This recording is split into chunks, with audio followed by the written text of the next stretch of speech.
What is the difference between debating and dialoguing? Can understanding this difference be useful, helping us to improve both the quality of communication in our relationships and the intellectual acumen of the conversations we have with ourselves? Or is it merely a philosophical confabulation with no practical value that can only make us waste precious time?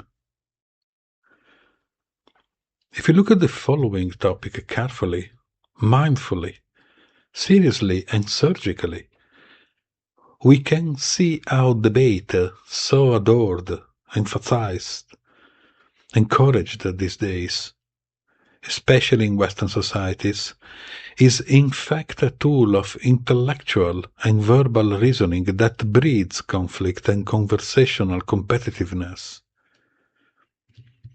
The psychology of the person who uses his or her brain to build a cognitive structure suitable for debate, in fact uses the brain to model a reasoning style or thinking model aimed not only at protecting the proposed arguments, views, and beliefs, but also at ensuring that those arguments are the winning ones.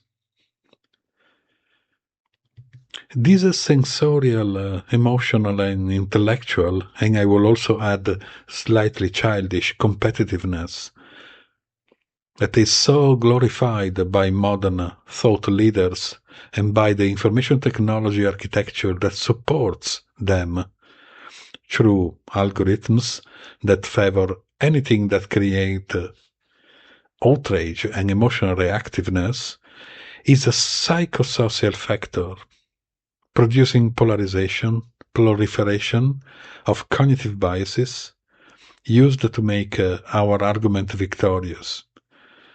It produces animosity, it produces neuroticism, and ultimately psycho-emotional violence disguised as civilized qualities, virtues, and even morals.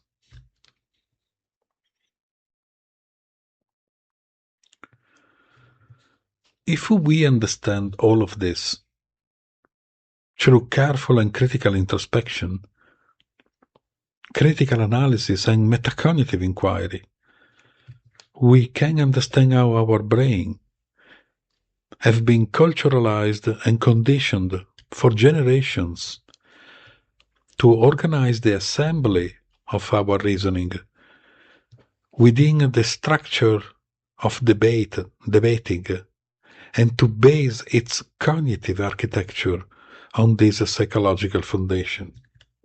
In other words, we are educated to debate, not to dialogue. By comprehending these dynamics of these contents of our consciousness,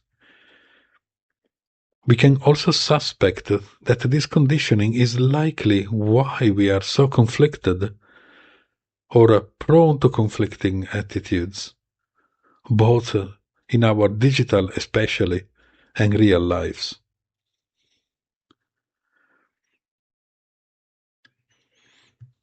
Not only that, by inquiring into this problem, we will likely also be able to understand how this understanding of this cultural conditioning that uses logical tools to make us compete leads to a Socratic question, which is it possible to organize our reasoning differently so as to use it in equally different conversations?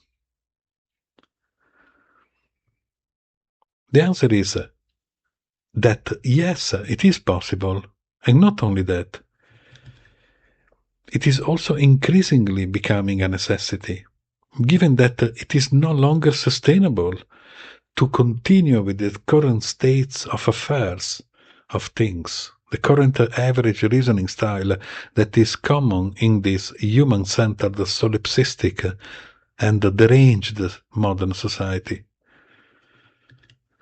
In fact, continuing to engage in relationships and communications based on debating, both outwardly and inwardly, only leads to the formation of further conflicts and divides, and ultimately to civilization collapse.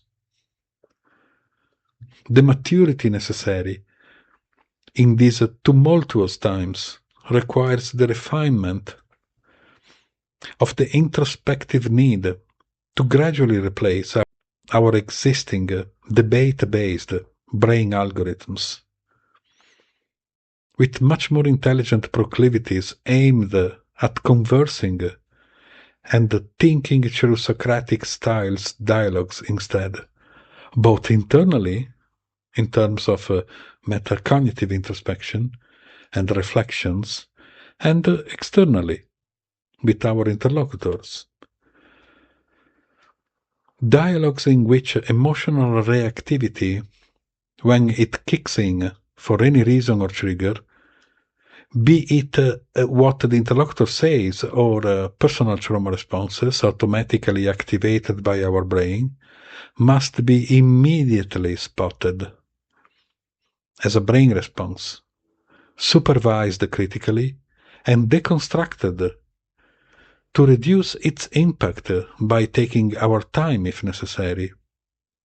Just a few seconds more, perhaps.